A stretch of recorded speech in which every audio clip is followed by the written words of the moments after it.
Good morning. My name is Jennifer, and welcome to this tutorial on making Jarlsberg-style cheese. Jarlsberg is one of my family's favorite cheeses. It used to be that we would buy it from Costco whenever it was on special, and now I just make it. It's kind of fun. Right here, 7 gallons, 7.5 gallons. It's fresh milk that my husband milked this morning, plus some milk from a couple days ago that I skimmed because we needed cream for our coffee. First off, this is going to heat up to 92 degrees. I always turn it on high, let it get going. While that's heating up, I'm going to clean up my kitchen and I'm going to clean up my counter space. I wipe it down, sterilize it with a vinegar, water solution, get my tools out while this heats. Milk is now 92 degrees. So we are going to add 3 things. We add the calcium chloride. You can see my video about calcium chloride and why I'm adding it, even though this is raw milk, if you want to. The thermophilic culture, which I'm using yogurt. I am going to do about a cup and a half of yogurt. And the Propionic Shermanii. Here's the calcium chloride I made up. So 1.5 teaspoons. And then you dilute it with a bit of cool tap water.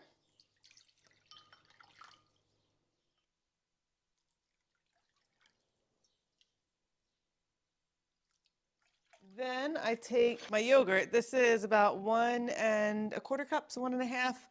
I don't really measure it that accurately, but I'm going to add some of the milk to this to thin it down so that it will disperse in this big pot of milk faster.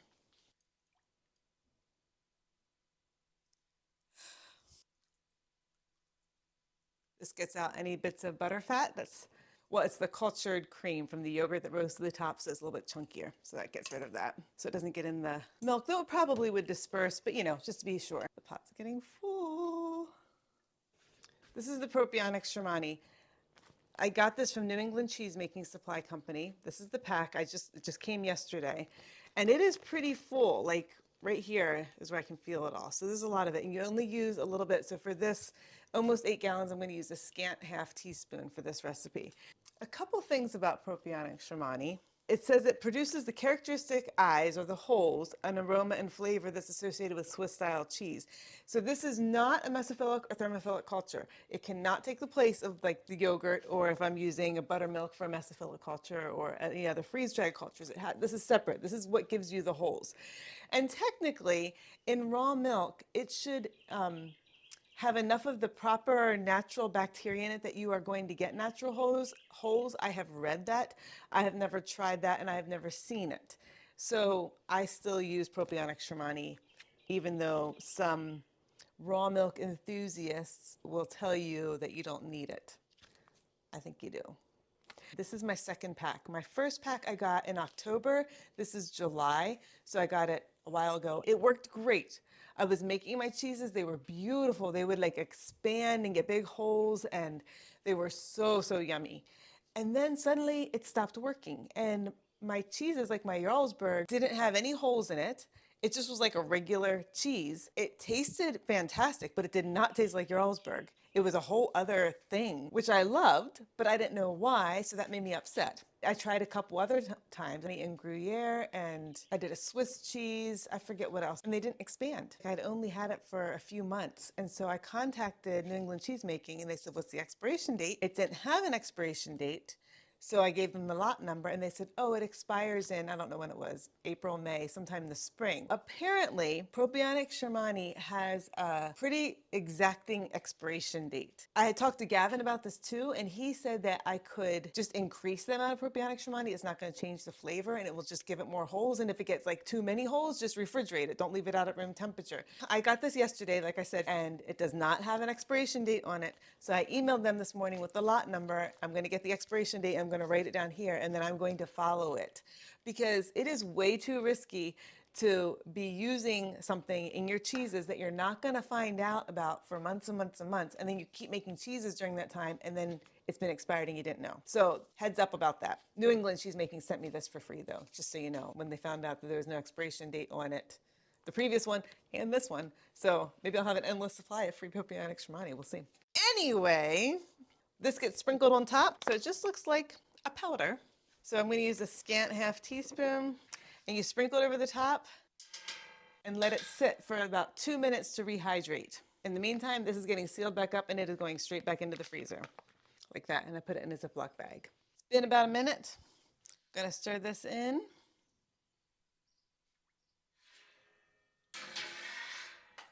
All right. So this has the milk, 92 degrees, thermophilic culture, which is yogurt, the calcium chloride, and the Propionic Shermanii. Gonna let this rest for 45 minutes, and then I'll come back and add the rennet.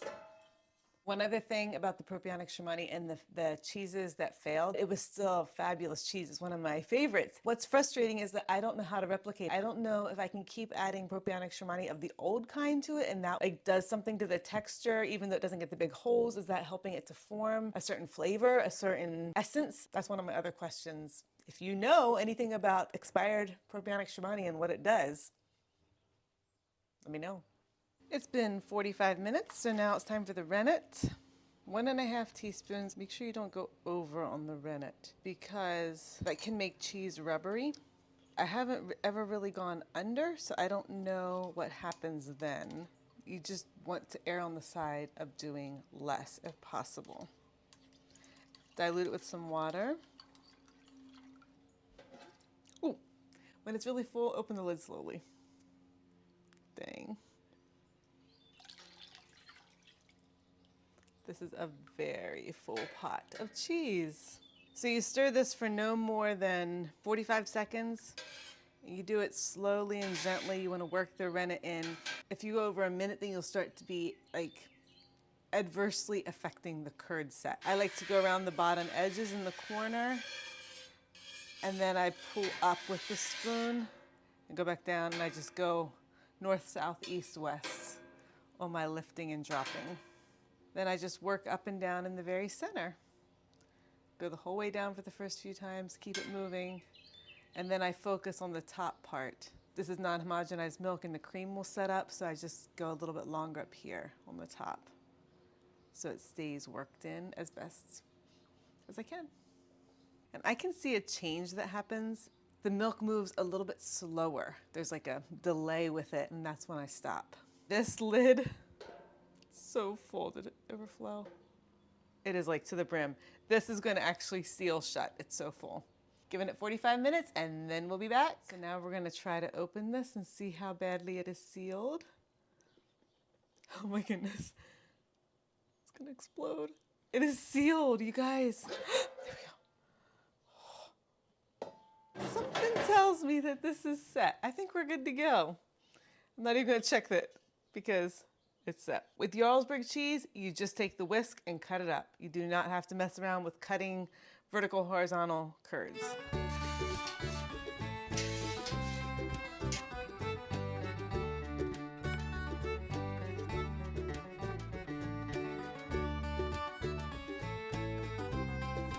All right, so that's cut down, but then if you lift up from the bottom, I will get some big pieces coming up. And I kind of just let them fall through the whisk.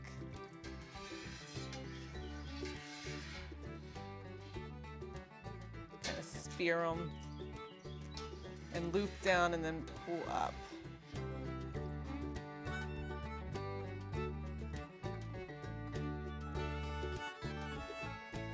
I know that's not perfect, but I'm gonna let it go because this is just so crazy full.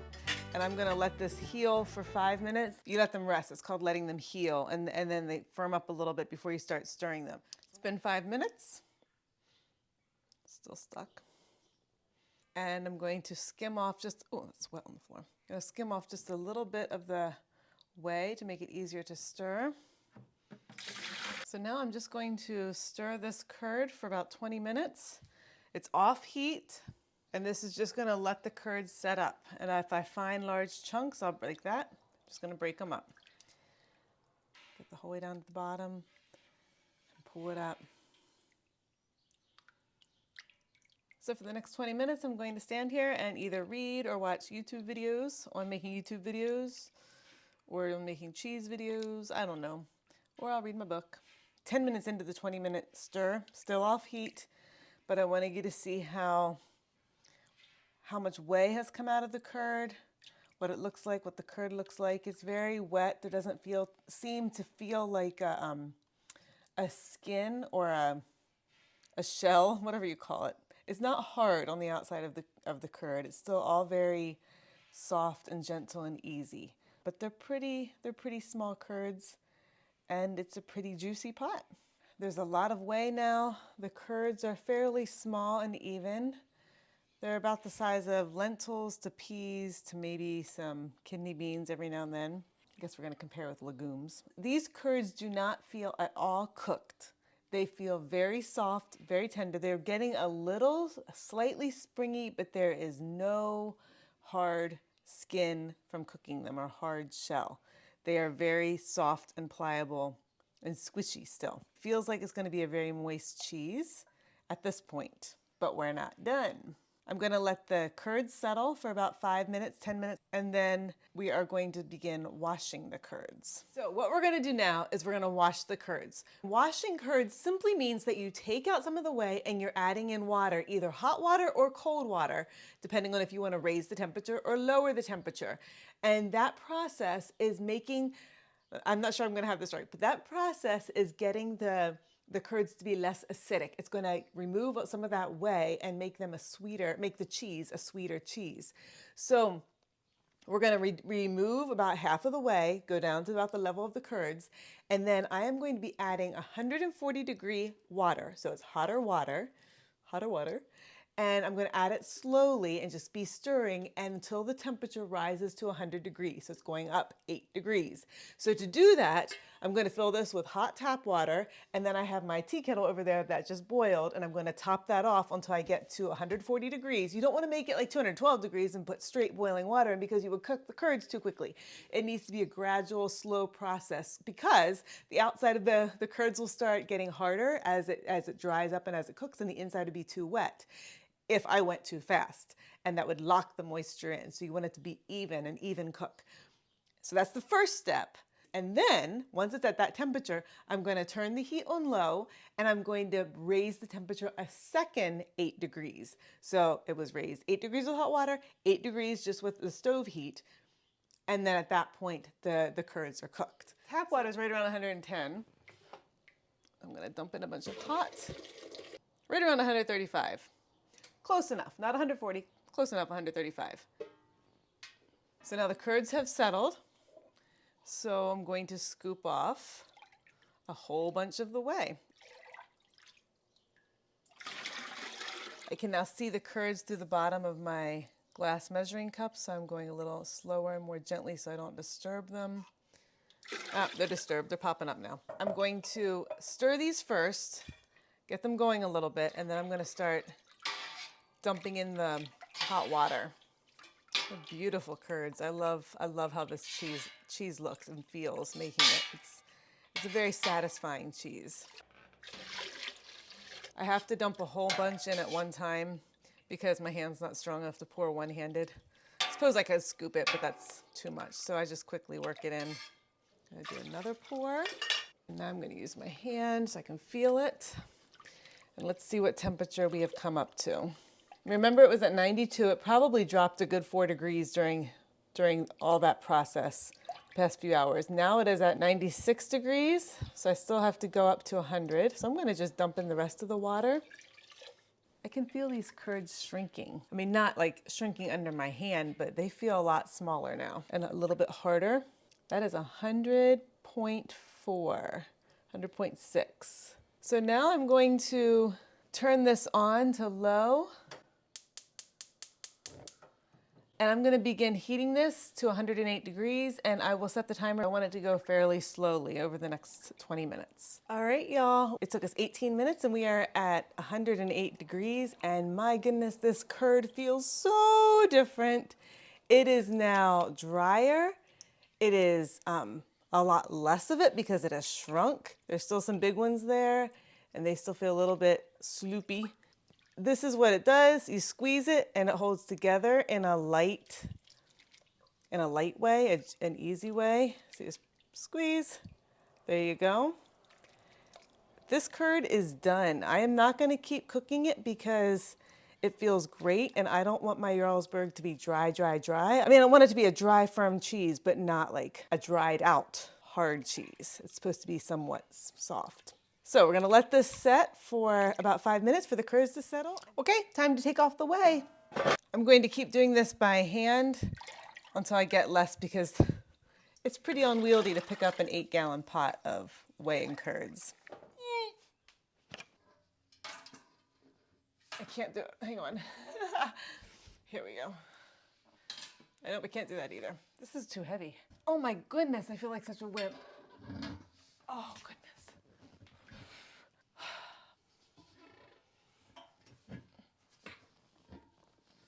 There we go.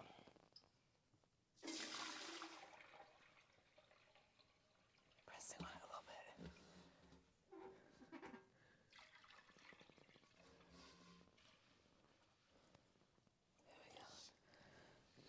Tuck this down in. I think I can get all this in. Hi. Oh no, maybe not. That might have been bad. Come on, get in there. Oh, such a satisfying cheese. It is so big and soft. I should taste it. I always taste it. It's so yummy. It's like, it's a little bit squeaky, but not really. It's soft, tender. It's very similar to the temp that I made the other day. The instructions say to press this at 25 pounds for 30 minutes, flip it, press it for 50 pounds at 8 hours, flip it, press it for 50 pounds at 8 hours. I am going to press this for about half an hour. I will flip it, press it for another half hour maybe, and then I'll press it at 50 pounds till bedtime, flip it, press it overnight for another 50 pounds. So you don't have to be exact when you're doing this. You just want to like not start out too fast. And especially because it's a thermophilic cheese, that means it was a higher temperature. You want to flip it a little bit more frequently in the beginning to prevent the cheesecloth from sticking to the cheese. If this is helpful to you, I'd appreciate it if you would hit the like button so that this video will spread to other people. The other thing I wanted to ask, if there are things that I am saying that are unclear or parts of the cheese making process that are just, you know, that are tripping you up all the time, please let me know, because I would like to explain that part. I am relatively new to cheese making. It's right around a year now. I think I still remember a lot of what confused me, but I may be forgetting some of it. And the other thing is, if you have cheeses that you want to see how they're made or you want to learn about, let me know. I am always up for an adventure. I went a little longer than half an hour. It's been almost an hour. So time for the first flip. Here it is, and there is zero trouble with it sticking to the cloth, and it is nice and squidgy. It's a little firmer to me. It feels a little firmer than the temp did, but it's looking absolutely great.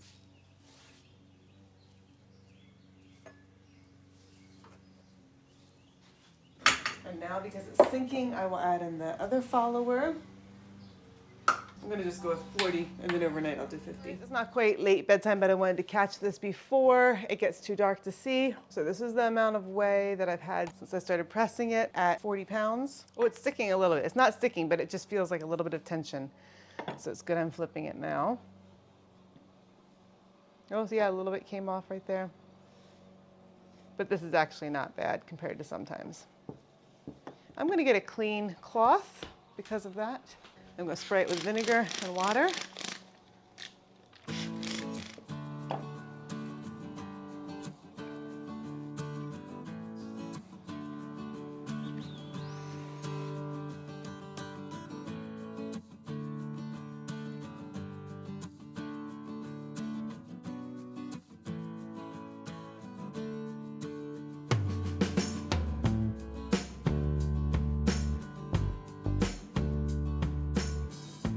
Here's the Jarlsberg, gonna flip it.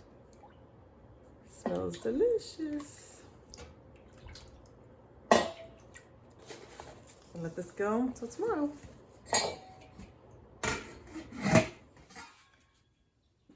It's been over 24 hours. I think it's done brining. Put it on the table and let it air dry. This is the Jarlsberg that I pulled out of the brine this morning, and it is getting a rind on it, doing quite well. So I'm gonna flip it tonight. It's a little bit like wet on the bottom, and we're gonna let it just continue to air dry overnight. This is the Jarlsberg cheese. It is getting a nice rind on it. It feels a little bit damp.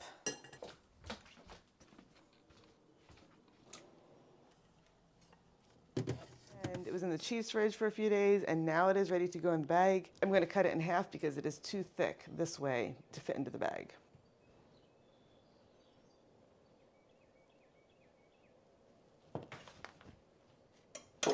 So take note, you can see it now. There's not really hole development. It's pretty set in the middle. Looks like a good cheese. There's some mechanical holes. They never bother me. This should, if that Propionic Shermanii worked, it should swell and make nice little holes.